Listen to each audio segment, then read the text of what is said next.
Welcome back to the 23rd online episode of Peacetime, hosted every Sunday morning by Peace Point with myself, Phra Nicholas Thanissaro, live streaming from Dhammakaya International Meditation Center in Azusa, California. Today's session will be about an hour and 10 minutes long and will consist of a 25-minute talk and 20 minutes of meditation, finishing up with 25 minutes of conclusion and news updates. Last time you saw me, we looked at getting out of your head and into your life. The topic for the Dhamma talk today, continuing with our theme about the defilements of ignorance, will be some things worth believing. Again, this session I would encourage you to send in any questions you have by emailing me at peacetime.questions@gmail.com so that I can have a shot at answering them next time round. As mentioned in the previous session, delusion is the third major group of defilements. Ignorance is also the root of desire and hatred. Ignorance has the character of being very damaging and also takes a long time to overcome it. Not knowing that you don't know is the most frightening thing about ignorance. If you do something without understanding, you will keep on making the same mistakes without end. It is very hard even to know where to start dealing with ignorance if one has not yet become proficient in meditation. Even when you have become proficient, to eradicate ignorance still takes a lot of perseverance. Delusion is like a darkness in the mind that causes us to see right things as wrong and wrong things as right, like generosity, which everyone knows is good and encourages people to help one another, but some people are overcome by delusion and therefore say that generosity is bad because it encourages the recipients to be lazy. Delusion can also be manifested in dull-mindedness and lethargy. Over the last few sessions, we have already looked at aspects of ignorance, and similar to today's topic, we have examined beliefs about ourselves and our potential. Today we come to look at our beliefs about the nature of existence to see how negativity can interfere with our worldviews. At best, the negative views, worldview, mindset, or beliefs we have can cut us off from empathy or connection with others. At worst, extreme beliefs, views, worldview, or mindset can cut you off from the pathway to enlightenment. False view is the coarsest and most insidious form of delusion. It includes all forms of belief that stand in the way of our mental cultivation or spiritual transformation. Because even to try to improve the quality of one's life by meditation relies on some quite basic underlying assumptions, namely that we have a philosophy of life at all is something worthwhile, or that you yourself really exist, that you are a changeable entity, that it is possible to change yourself through your own efforts, that self-training and not fate is what dictates your destiny, and that the things which you do, like meditation, are really actions, that those actions really have an effect, temporary or permanent, and you are doing the right thing by purifying the mind and not the body. There have been historical precedents for those lacking these assumptions or even celebrating their opposites. It is unlikely that people with such beliefs would ever sign up for a meditation course. However, even though you may have avoided the worst of these forms of false view, don't get complacent because, from time to time, we are still prone to some erroneous assumptions. In order for us to maintain a healthy mindset, it's certainly useful to have certain sorts of attitudes to life. For any of you familiar with the Eightfold Path, you will recognize view as being the first step on the path of spiritual transformation. If we have a sort of blindness to these questions, especially the eternal questions about life, then you could say that you have succumbed to ignorance in one form or another. There are problematic attitudes to life which may make up a lot of difficulties for you either to initiate a spiritual quest or find satisfactory meaning in life.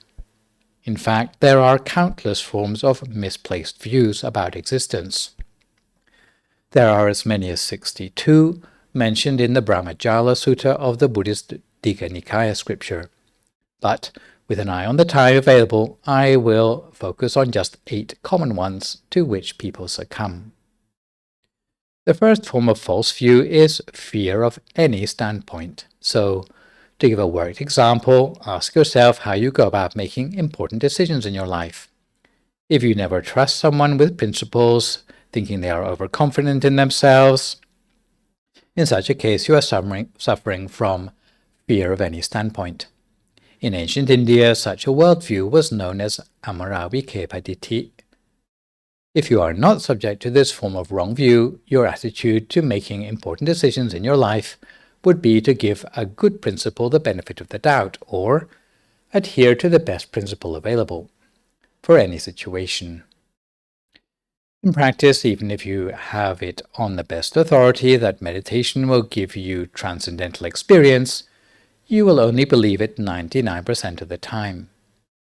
We always have some doubts because even if we trust advice implicitly, it is never as convincing as experiencing it firsthand. So in the meantime, you have to give things the benefit of the doubt, or else you cannot profit from the best advice. So although dogma is generally unpopular, as fans of the Kalama Sutta will point out, make sure that you don't throw the baby out with the bathwater by rejecting ideas indiscriminately. The second form of false view is known as denial of existence. To give a worked example, supposing one day everyone in your office pretends that you don't exist. They don't interact with you and talk over your head like you're not there. If you think they're probably right, as nothing you do seems to have any effect anyway, or that essentially you don't really exist because you're no more than a collection of atoms, in such a case you are suffering from denial of existence. In ancient India, such a worldview is known as Natikaditi. If you are not subject to this form of wrong view, your attitude to being treated like you don't exist would be to continue to believe in your existence regardless of whether people acknowledge your existence or not.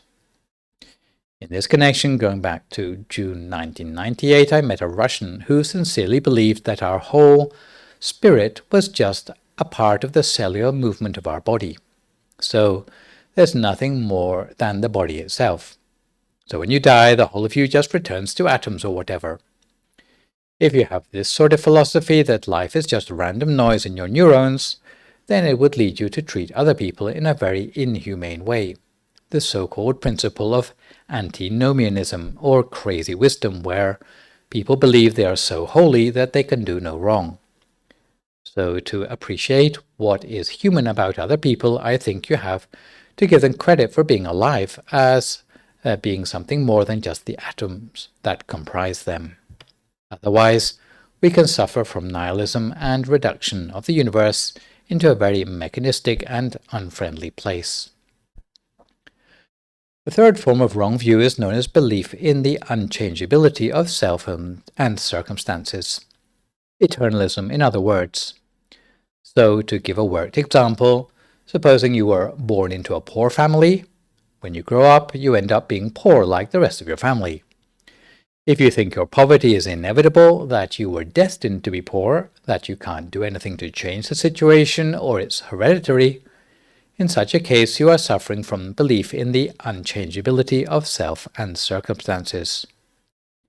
In ancient India, such a worldview is known as Sasata Ditti. If you are not subject to this form of wrong view, your attitude to changing self and circumstances would be to ask yourself whether you have picked up some of the bad habits from your upbringing that perpetuate your poverty, or whether if you tried to change your life, you could improve your standard of living. If you don't think you can change anything, then what's the point of trying? So many ideas behind spiritual transformation are based on the fact that you can do something to change if you're not satisfied with yourself. That if you ever lose touch with that hope, then it's tantamount to giving in and you may as well just roll over and die. The fourth form of wrong view is the belief that things happen for no reason. So, to give a worked example, what for you symbolizes someone who's about to achieve success in life. If you think the best predictor of success is a lottery ticket, or a lucky horseshoe, or the fortune left to you by a wealthy uncle, in such a case you are suffering from belief that things happen for no reason. In ancient India, such a worldview was known as ahetuka. If, on the contrary, you believe that hard work and carefully kept accounts are likely to predict imminent success, to lead you out to your poverty, then you are probably not subject to this form of wrong view. When our fortune or misfortune depends on fate, then it's no use trying to do anything to change one's fate. Everything appears predetermined. As meditators, we should protect ourselves from such delusions by asking ourselves the reasons why we are doing things before we get down to doing them. If we find that our motivation is no good, we can then avoid doing it. If, on the contrary, the motivation is good, we will then have the confidence to see the action through to completion. Thus, all the lucky charms, and here I don't mean the breakfast cereal, and the superstitions in the world that betray magical thinking should be recognized as incompatible with meditation and therefore be avoided. The fifth form of wrong view is the belief that action has no reaction. So, to give a worked example, suppose you were to shoplift some soap from your local supermarket. Which of the following would you fear the most? Getting caught in the act of stealing, or stealing the wrong brand of soap? In either of these cases, you would be suffering from the belief that action has no reaction. In ancient India, such a worldview is known as akiriyaditi. If, on the contrary, your main fear is that your actions will make you more vulnerable to someone stealing your soap in the future, then you're probably not subject to this form of wrong view. Some people believe that their actions don't really matter. It depends what situation you're in, but some people don't even bother trying to change anything because they don't think that any efforts they make will count. It's rather a defeatist attitude, but people end up feeling like they live in an imaginary or a virtual world because they feel reality doesn't respond to them. The flip side of the same view is that people are getting less and less used to taking responsibility for their actions. A sixth form of false view is the belief that changes achieved may be reversed at any time. So, to give a worked example, what excuses do you tend to make to yourself when you get too lazy to meditate? In the case that you're suffering from the belief that changes achieved may be reversed at any time, the sort of excuses you might include in your repertoire might be things like sleeping is the same as meditation but in a different posture. In ancient India, such a worldview was known as uchetaditi. However, if, on the contrary, the sort of excuses you have for not getting as much meditation done as you'd hoped would be something like unavoidable responsibilities to your family, that would probably indicate that you are not subject to this form of wrong view. Unless it were the case that you can get to a point where you don't fall back anymore, it would be a little bit demoralizing for us who try so hard to improve our meditation. At a certain point, it needs to become a permanent part of you. It needs to become stable rather than just a passing, fickle state in your mind. A seventh form of false view is the belief that sin is physical. So, to give a worked example, some people like to donate blood. Supposing you disagree with giving blood, what would be your reason? In the case you are suffering from the belief that sin is physical, you will likely be afraid of passing on your sins to others by physical contamination. In ancient India, such a worldview is known as Attakila Metanuyoko. If, on the contrary, the sort of reasoning you'd use for not giving blood is more along the lines of, I'm afraid of transmitting viruses to other people, then you are probably not subject to this form of wrong view. Those subscribing to this sort of delusion believe that impurities reside in the body and not in the mind. Historically, they believed that you could only purify yourself by bathing in the river Ganges on full moon days. They believed they could wash away their sins with river water. The extension of such thinking is that you can only release the purity of mind by subduing the body through self-mortification, like sleeping on beds of nails. Although such people feel that there is some point in spiritual practice, in fact they are focusing their efforts in the wrong place. And an eighth and final form of false view is total intransigence. So, to give a worked example, suppose all your life you've been paying tax at the maximum rate and you never realized that you might be entitled to a tax reduction. If someone lets you know that you may be entitled to a reduction, how would you react to the advice? In the case you're suffering from total intransigence, the sort of response you will have is to argue back or ignore the advice and pretend you did not hear. In ancient India, such a worldview is known as niyata-ditthi.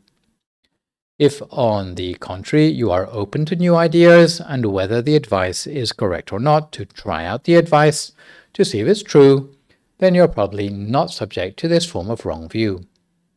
The most serious form of false view is the sort of false view that obscures realization of one's own worldview. One believes in one's false views without any shadow of a doubt. Such a type of false view is particularly insidious and leaves the door wide open to all sorts of harmful consequences.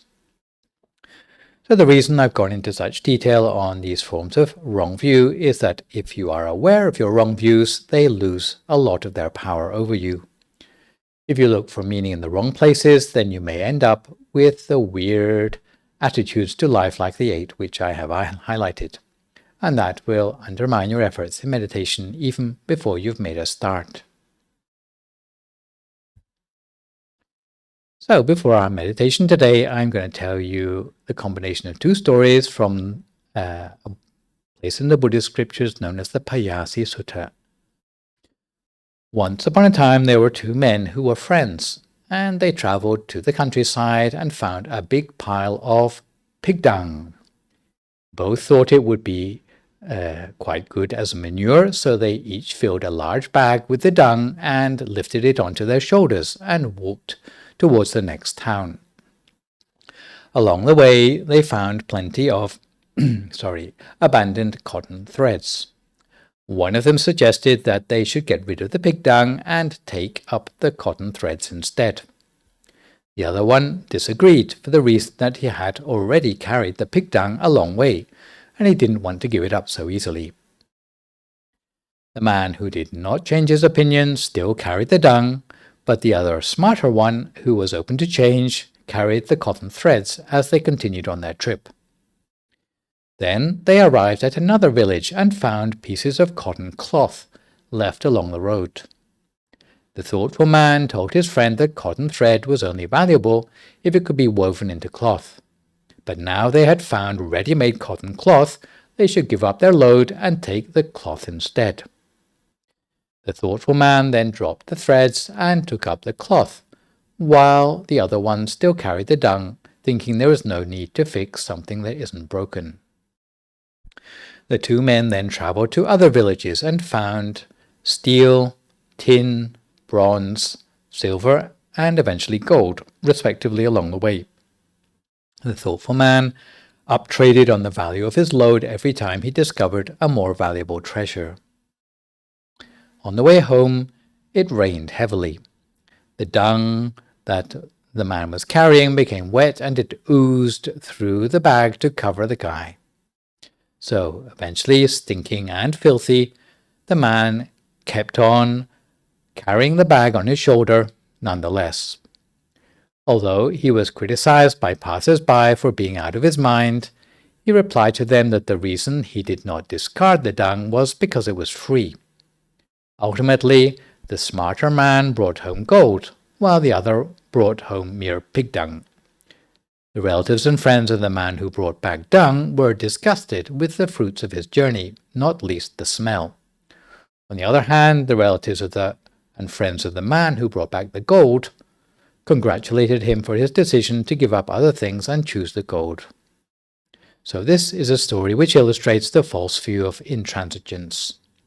You should make sure you avoid getting entrenched in wrong view, like the farmer who carried the dung on his shoulder. So to this end, before we go any further today, to look at some of the features of right view, we take the opportunity to settle ourselves for some meditation. And if you'd like to find a comfortable sitting position for yourself now as you listen to my guidance. If you're ready, start by closing your eyes very gently. Close your eyes in much the same way you might close your eyes to go to sleep.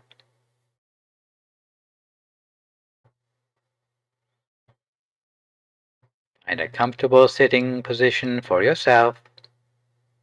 You can sit on the floor with the support of a cushion or a pillow, or you can sit on a chair or on a meditation mat, wherever your feeling tells you that you'll meditate best. Notice the flow of your in-breath as it follows down into your lungs and down to the center of your diaphragm. And let the sense of relaxation expand from within you, as if you are inundated by a tide of relaxation.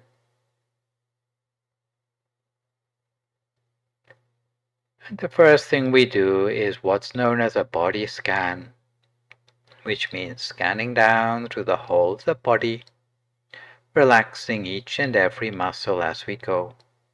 We start at our forehead, relaxing our eyebrows and our eyelids. And even the way we close our eyes is quite important, because it sets the scene for the whole of the meditation ahead. Sometimes it's as if we haven't completely closed our eyes. It's as if our upper and lower eyelashes are just touching gently together. We let the muscles of our face become soft,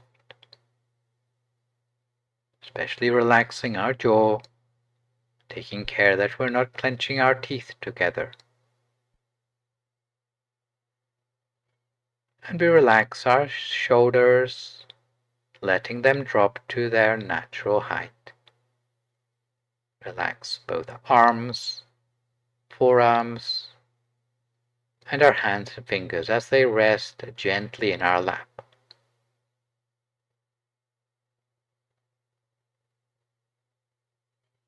Continuing on down, we relax all the muscles of our torso, chest, trunk, across our belly, both legs, all the way down to our feet and our toes, till eventually the whole of our body feels as if it becomes light in weight or has disappeared into the atmosphere around us, so that we have no more worries about our body anymore.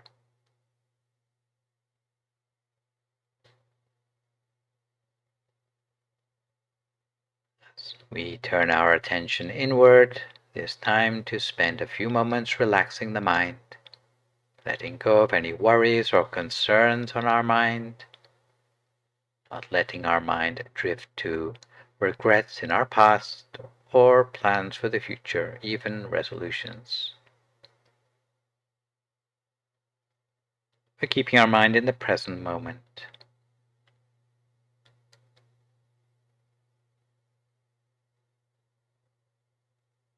And we conjure up in our mind a sense of happiness and joy, as if happiness and joy were tiny particles, completely filling the body and mind.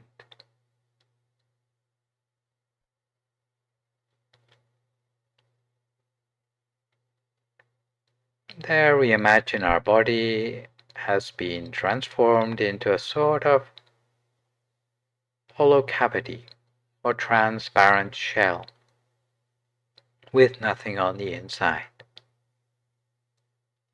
For some of you be meditating longer, it may be as if the body has disappeared completely and is just like inhabiting some great empty space of your own creation.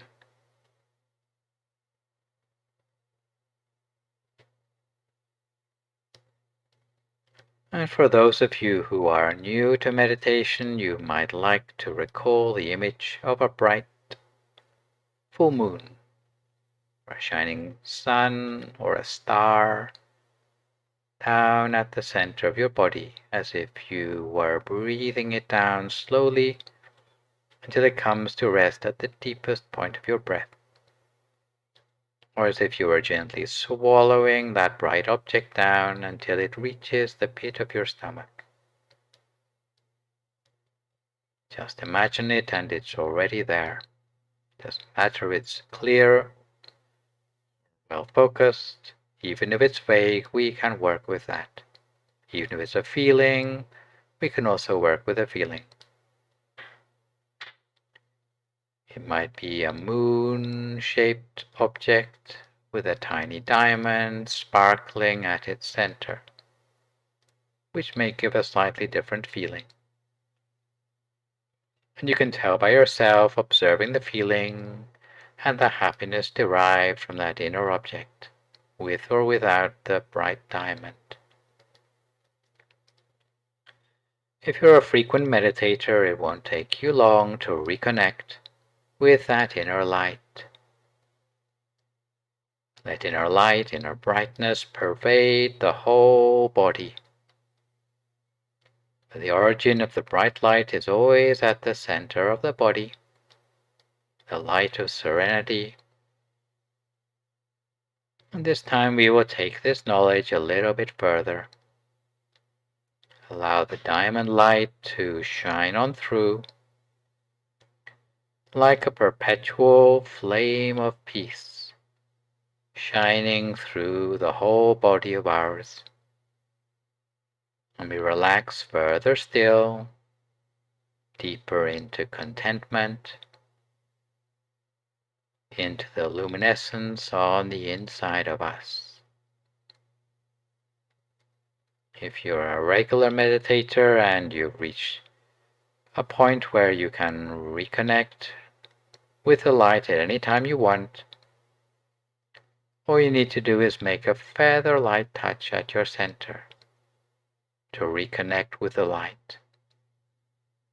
You find you can stay with the brightness inside any time you want. And at this point, there's no such thing as darkness when we close our eyes anymore. It's as if we don't see the outside, but inside is bright all the time. The bright object you imagine at the center is a real connection from the world outside to that serene world on the inside. It's a connection which is beyond what we would logically expect. Every time we connect through this point, there's an overwhelming sense of contentment. Sometimes the inner object can be bright, sometimes it's dim. But don't force it to become bright or constrain the brightness that you already have. Instead of trying to hem in the brightness, allow the object on the inside to be free to shine forth, or give that inner feeling of well-being, freedom to expand without limits. The meditation experience will unfold itself in a way that keeps on deepening the path. If you find yourself saying to yourself, "Oh, that is it," remind yourself it's not always going to be like this. Whatever needs attention in meditation will come if you make space for it, but not if there is a should or an ought in the sentence. It should be more of an invitation to that inner experience. Make sure your inner experience is your friend rather than a stranger to you. Energize yourself to listen to the inner experience with the sensitive ear and tender heart of a parent attending a child. If you can listen with that sensitive ear and tender heart to the inner life, you will discover the true nature of your being, which is vast and complex, with amazing capacities for self-regulation and healing. With a sincere heart, let today's meditation experience be the light before dawn that foretells the manifestation of the true core of your being, where insight and wisdom become naturally available to you, whatever and whenever it needs to be called upon. Don't feel resigned to any inner experience you have, rather than accepting it. Acceptance makes an embodied space around your experience, allowing it to change. Don't constrain the experience. Don't intellectualize. When we feel things in our body, there's a natural sense of care elicited. Because we have to spend so long with our attention externalized, everything within us is yearning to be more interior, just to discover what we have been neglecting for so long. So keep checking in with yourself as to what your deepest intention is. Our deepest awareness can use meditation as a vehicle to recognize itself and its luminosity, its compassion, allowing us to come to the fullness of being, and to make sure our ego doesn't focus our mind unskillfully. So we remain fresh, honest, and gentle in our practice,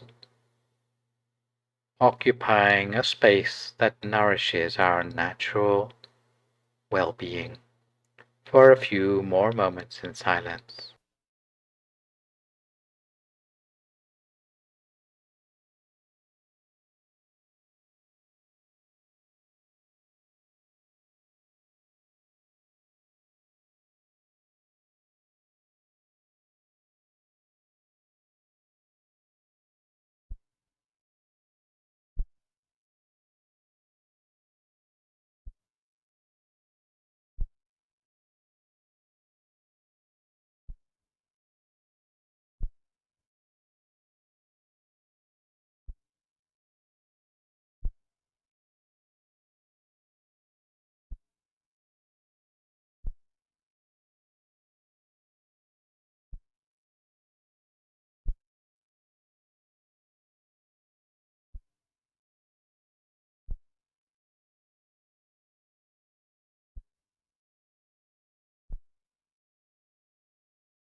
to use no force at all. Sometimes the inner object may be visible. Sometimes it may be hidden. It comes and goes. But when it returns, welcome it back with love. Recall the existence of the inner object with love and compassion. Very soon it will come back to the center in the middle of the brightness again. So we continue with that overwhelming feeling of relaxation, in touch with the brightness that nourishes our inner being.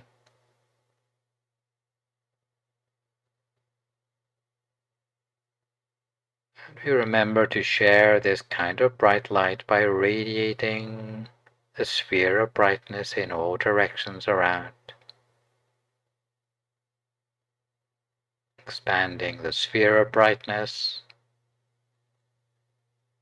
from the bright diamond light outwards. The sphere of brightness grows bigger and bigger all the time in an endless process.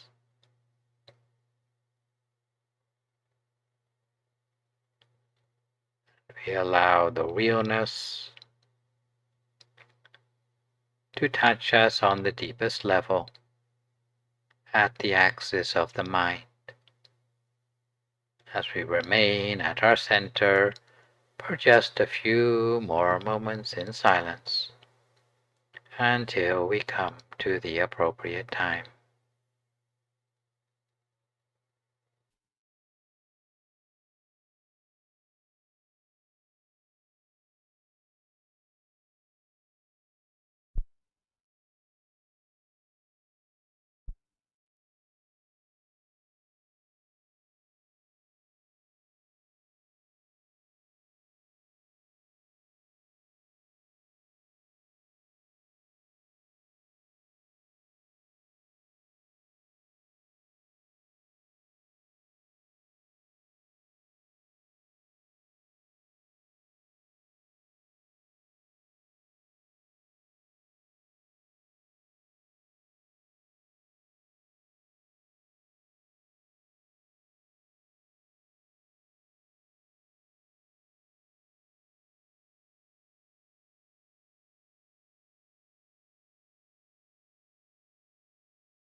Buddhanupavena, Sabbatammanupavena, Sappasangkhanupavena, Sattha Sodhi Bhavantu Te.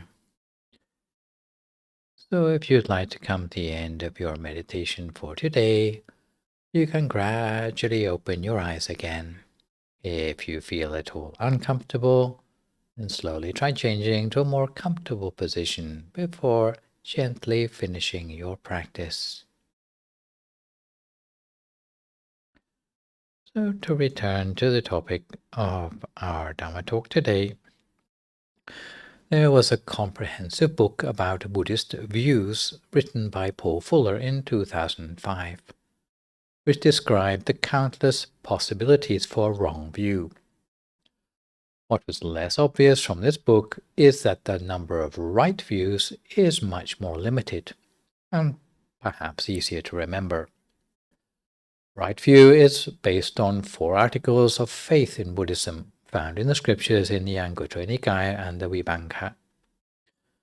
And they are confidence in the law of karmic action, or Kamma Sattha, belief in the consequences of actions, or Vipaka Sattha, belief in the individual ownership of action, or Kammasakata Sattha, and confidence in the enlightenment of the Buddha, or Tathagata Bodhisattva.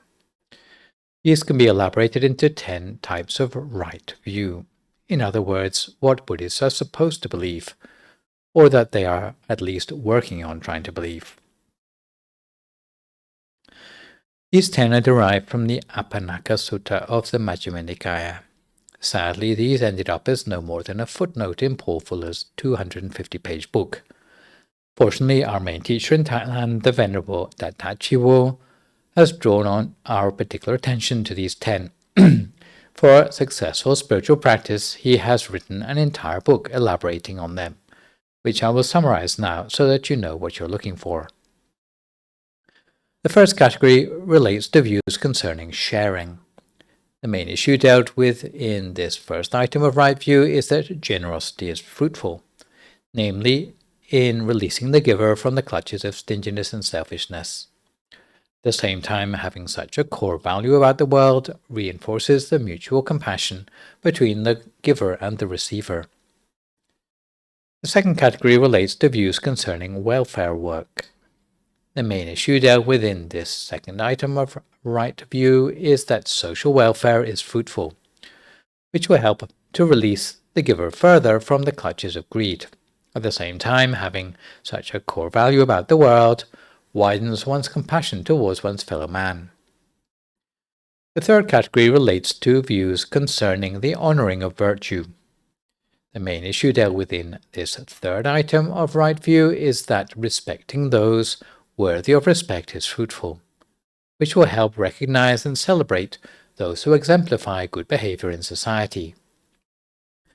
The third category relates to views concerning the outcomes of good and bad actions a person has done. The main issue dealt with in this fourth item of right view is that the retribution of karmic action, namely that sooner or later the consequences of the actions we've done will catch up with us for sure. If the actions have been wholesome, then the consequences will also be wholesome. But if the actions have been unwholesome, then so will be the consequences. The fifth category relates to views concerning the reality of the present existence. The main issue dealt with in this fifth item of right view is that this world exists, or this world is of great benefit, because the world is eminently suitable for cultivating good deeds. However, our time in the world is limited, so that we have to use our time to the full, intelligently and efficiently, in order to make the most of life. The sixth category relates to views concerning the world to come. The main issue dealt with in this sixth item of right view is that there is an afterlife, or, to put it another way, death is not the end of the story. The quality of our existence in the world to come depends on the good and bad karma we have done ourselves, chiefly in the present existence. Thus, no one can afford to be reckless as to their behavior in the present lifetime.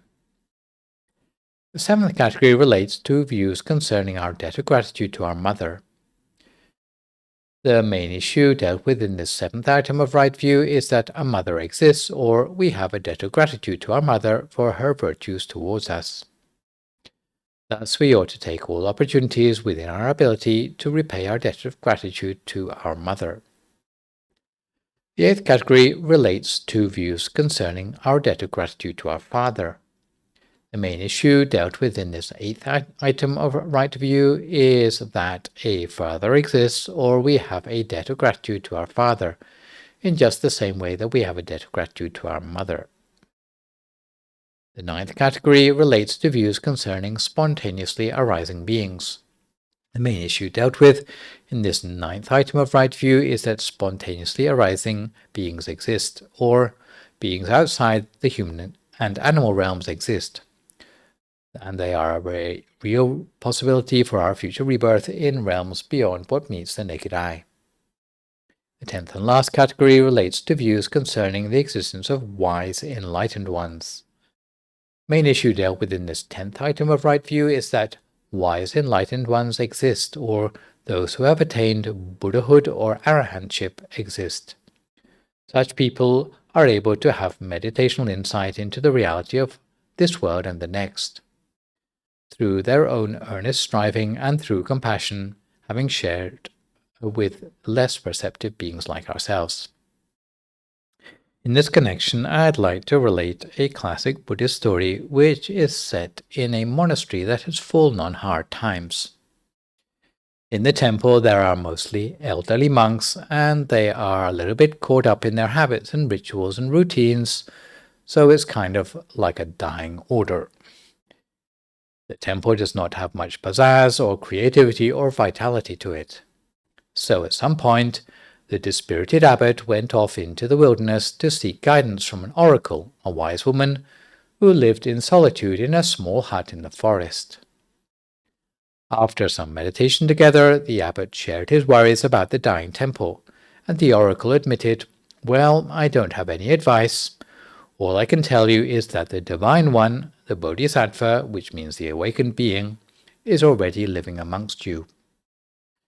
So he returns to the temple and he tells the monks, "Sorry, there's no advice from the oracle, but this is what I found out." So what happened was, in the days and weeks that followed, the old monks pondered that the Bodhisattva was amongst them, and it sparked their inspiration. Their way of relating to each other started changing, with each of them wondering, well, maybe it's you, or maybe you're the Bodhisattva. And they started looking closer and paying more attention, noticing the light that came through in each of their brethren. Maybe the ways another monk was particularly patient or generous or kind. On the off chance that they might be the Bodhisattva, they started treating themselves with more respect and kindness. And people that visited the temple noticed the changing atmosphere. They felt kind of drawn to the radiance that was emanating from the monastery, and in time more and more asked to join the monastic order, and within some years the monastery again started to thrive, more filled with service and celebration and love. So, what happened? What can we intuit about what the oracle told the abbot on this case, that the Bodhisattva is living amongst you? If you take the deeper meaning of the word Bodhisattva, in fact it means the awakened potential inside every person. And yet, the reminder helped them to begin to pay attention to the latent potential in every person and wake it up. So, as individuals, each of us in our community, we need to trust in our innate capacities. When we start sensing our potentials, that trust actually helps us to wake up. It helps us to evolve, which is why the final item of right view, believing in the reality of an enlightened being or the enlightened potential within every one of us, is so transformative for our spiritual destiny. So we would like to avoid wrong view and nurture right view within ourselves. Of course, if we examine ourselves for right view, we'll find that we are stronger on some of the 10 than others. The idea of meditation practice is that although we might start out with an imperfect complement of right view, little by little we can move from a place where each of the 10 items of right view are merely spiritual hopes to being guiding principles and convictions for our lives. If we act as if for long enough, eventually it will call forth the true conviction of right view. Later we will be able to prove them to ourselves through meditational insight. Whether they are mere hopes or developed convictions, they pave the way to progress in spiritual transformation. So there are 6 ways in which you can overcome false view: cultivating wisdom, meditating more, associating with the wise, overcoming doubts, giving teachings the benefit of the doubt, and regularly examining yourself for false views. The first piece of advice for overcoming wrong view is to cultivate wisdom. The darkness of ignorance can be dispelled only by light. If you can only manage as much light as you can get by lighting a match, the radius of the amount which you can see will not be very wide, but it's better than nothing. At least you can avoid standing on a snake. If you can manage the brightness of a candle, you'll be able to see a little further still. Apart from not treading on anything dangerous, you'll start to see the lay of the land around you. If you have as much brightness as the brightness of daylight, the possible dangers will soon all disappear. All possible dangers in life are only unknown to us because they are concealed by the darkness of ignorance. In meditation, the opposite of ignorance, which means wisdom, is often used synonymously with penetrating brightness. We all know that such knowledge can chase away the darkness of ignorance, but where can we get the brightness from? Can we put some batteries in our mind and light it up? Can you light a candle in your mind? Can you put the moon or the sun in the center of your body?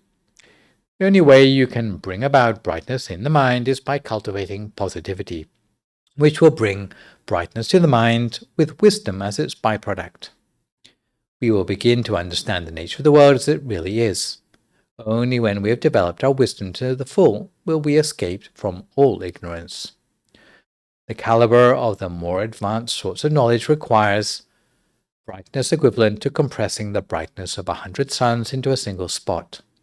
It is by virtue of such brightness that we can identify and uproot the defilements normally hidden in the mind. For those who are new to meditation, the brightness is not continuous, or it's dim like a glowworm. Such brightness is not yet sufficient to identify defilements, but it's a good start. Ignorance will eventually be overcome by wisdom, and when wisdom arises, it will allow us to overcome or cut out defilements previously active in the mind. The second piece of advice for overcoming wrong view is to meditate more.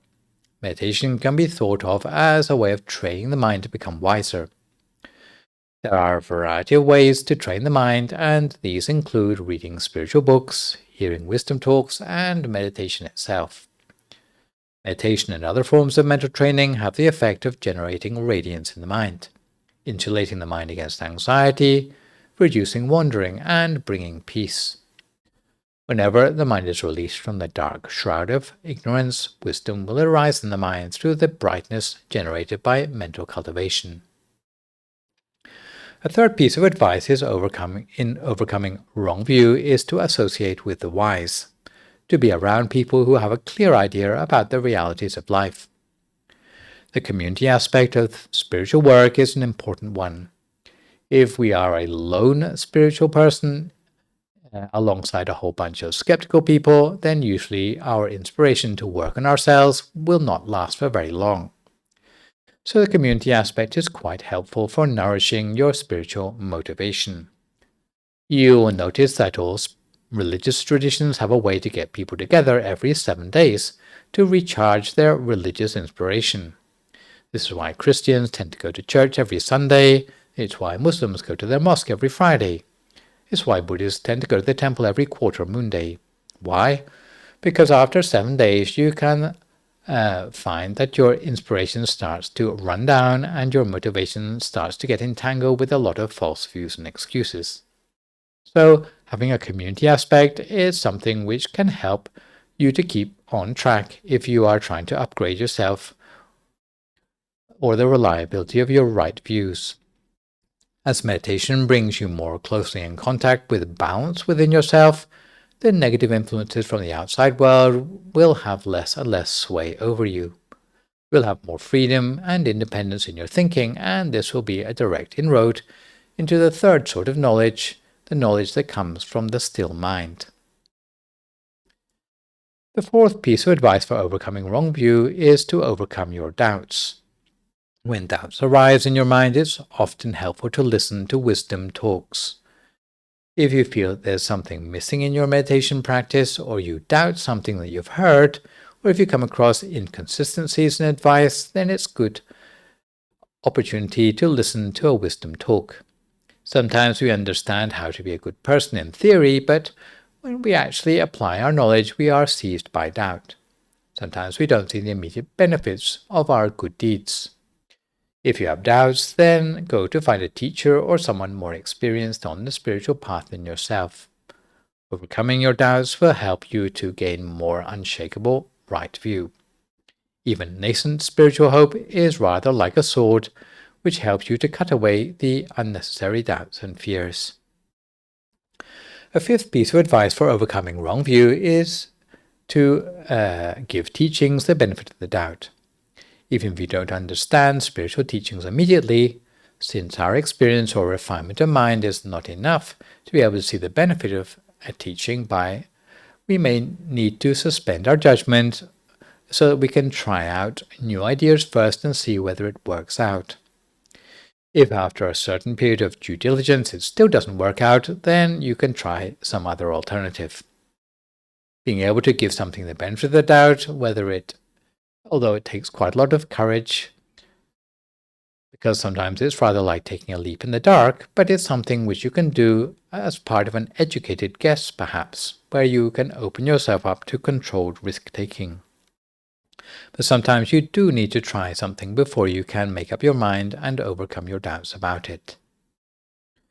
A sixth and final piece of advice for overcoming wrong view, now that you know how to recognize them, is to regularly check yourself for wrong views, because illusion only is still illusion because it is not investigated. All of what I've said this session is important if you feel that you aren't fully in control of the way in which you are forming a worldview, or if you feel that there are blind spots in your own perspective about what you're doing with your life or your own path of spiritual transformation. Our views of the world can enable or hinder us in overcoming questions, especially the eternal questions about life, such as, what am I here for? What is my purpose in life? Where did I come from? When I die, where am I going to go? Is there anything to go to after death? Or is death the end of the story? Or what does it really mean to be alive, and so on? Some people, of course, never spend time on such questions, but for most people there is some sort of spiritual quest, and people find different ways of trying to get answers to these questions. If we find ourselves getting bogged down in very negative attitudes to life, then it can cause us to have depression and low self-esteem. So we have a right to be aware of and choose the views that we subscribe to. Otherwise, we'll be unable to have a fulfilling and independent life. By changing your attitudes to life for a more positive and hopeful set of worldviews, it will help you to take the full opportunity to find answers to the deeper questions of life. This is why in the Pubanga Sutta, the Buddha described the importance of right view as follows. Just as the dawn is the forerunner and first indication of the rising of the sun, so is right view the forerunner and first indication of wholesome states to come. Most people in our consumerist society have an aim in life no higher than the exclusively material level. Their prosperity and wealth seems the most important thing in their life. They envy the rich who lead a life of decadence. In reality, a lifestyle built upon such a foundation is one of wrong view because it has no preparation for higher spiritual values.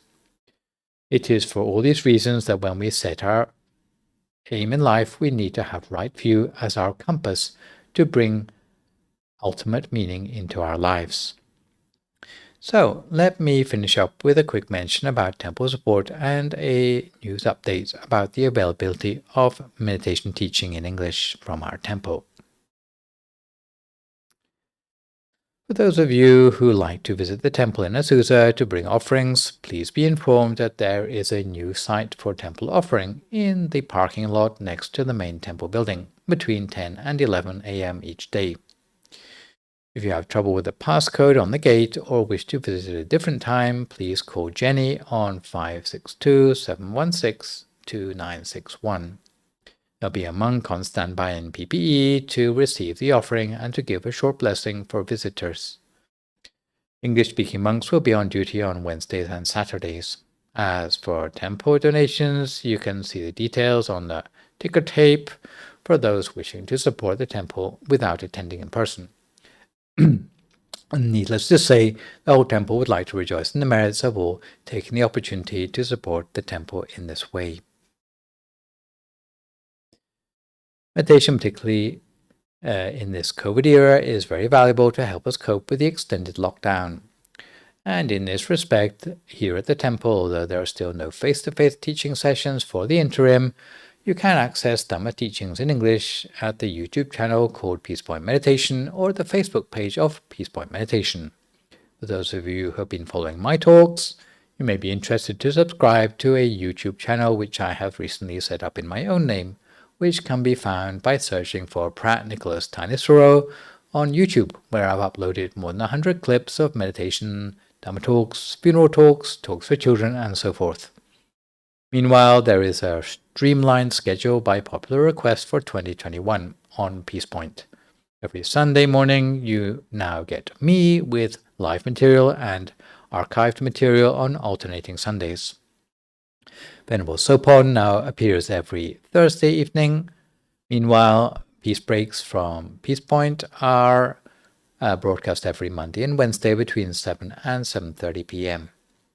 There is a silent meditation broadcast each Friday between 7 and 8 p.m. For the benefit of families listening in, there's also a special show for children in English known as Shining Stars that goes out between 7:30 and 8 p.m. every Monday evening with bedtime stories and meditation short enough to keep the attention of younger listeners. Outside of the live streams and on-demand programming, there is also the newly updated MindGem app, which you can download for free, allowing you to listen to meditation and Dhamma talks in English on your cell phone, even when you are offline. So this session we have looked at the topic of some things worth believing. For my next live session online with you, which will, fingers crossed, be a week on Sunday morning, we'll be looking at something along the lines of stress management. So for good measure, I would like to remind viewers that even better than posting thank you or great talk or sadhu in the broadcast comments, you can email your questions about meditation or what you've heard in the lecture to the email address as you can see spelled out in the slide. And I will do my best to answer these on my next session. In the meantime, try to stay healthy, avoid recklessness or complacency in the face of the virus, maintain a positive mood, speak only positive words, forgive others, extend good wishes to others, and meditate daily. Also, in spite of the cabin fever of lockdown, may you be well and truly able to break free from the traps of a wrong view, and on the contrary, to cultivate spiritual hope and ultimately right view in your lives. So for today, this is me, Phra Nicholas Thanissaro, signing off for this session. So long, folks, and stay safe.